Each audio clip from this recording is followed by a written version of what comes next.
Yeah, we're going to be wrapping up this winter event here for later tonight, and then we got another one right on the heels coming for Friday too, with another pretty much 2 to 5 inches, maybe more too, going into Saturday. So kind of typical February weather. We just didn't see much of this in January. So far, the winter weather advisories in purple, they're probably going to go through this evening. 2 to 5, that's total for the entire event. More as you get towards south of Prairie du Chien, where they could get more into 5 to 7. We've already seen plenty of reports towards Iowa. There's a narrow band down there that got 7 to 9 inches with it too, and that comes up through southeastern Wisconsin too. Special weather event up here is just because of slippery roads with some of the light snowfall that they're getting just west of Eau Claire towards Minneapolis. Not picking up a lot, but it is during the evening commute, so that's why that's out there also. Overall snow amounts continue. We're looking at additional potential 1 to 2.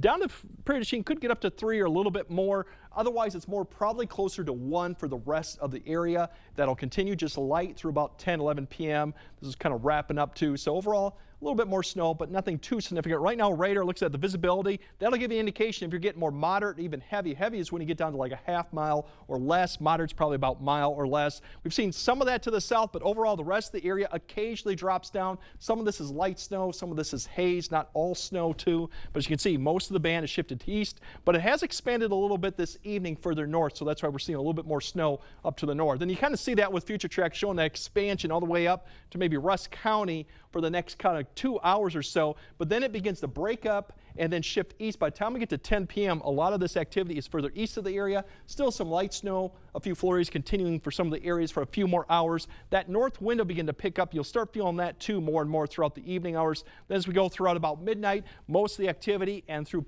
is east of the area. And then notice a clearing trend as we go through the morning hours. That's going to be the other thing. And the temperatures already below 0 by 5 a.m. to the west of the area. We're going to see some of that cold air get into the areas overall. And there are cold weather advisories out, mainly west of the area, just because of that's where they're going to clear out. Given that north wind, they could see wind chills approach 30 below with those temperatures. We're going to see more clouds. It'll keep the temperatures up a little bit, but still we're going to see wind chills as you wake up. 10 to 15 for most areas, but there are going to be a few areas that get to that 20 to 25. Further west you go, I think that's a better shot. Preston, Red Wing, and all those areas could see that 25 below for a few hours in the morning.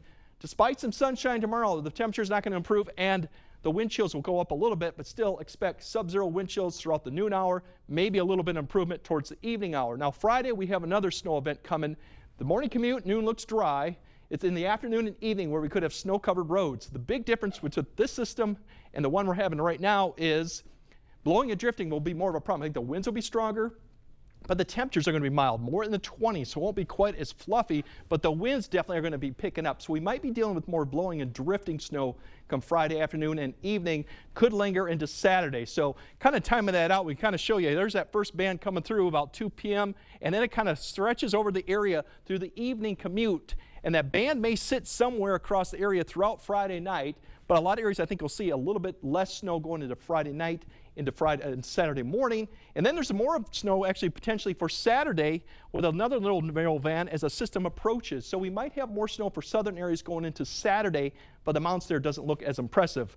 Temperatures, as I mentioned, more mild for Friday, actually pretty nice, actually mid-20s, so more typical temperatures to see. Snow amounts right now preliminary for Friday afternoon and Friday night through Saturday. There's going to be a band somewhere south that could pick up 5+. This is Friday afternoon all the way through Saturday. We'll refine this as we get closer. There's still a lot of question marks on where that band may set up, and that'll be more snow. But definitely prepare for Friday afternoon and evening, snow-covered, slushy roads with some more blowing and drifting going on.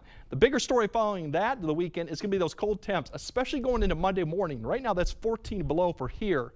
Areas could be in the 20 to 25, even colder Monday morning, given clearing skies and a very fresh snowpack on the ground. And that's a story for most of next week is cold. Yeah, quintessential February cold right basically there. We're going to have snow on the ground everywhere, so the temperatures could be very well below 0 each and every night depending on cloud cover. All right, thank you, Greg.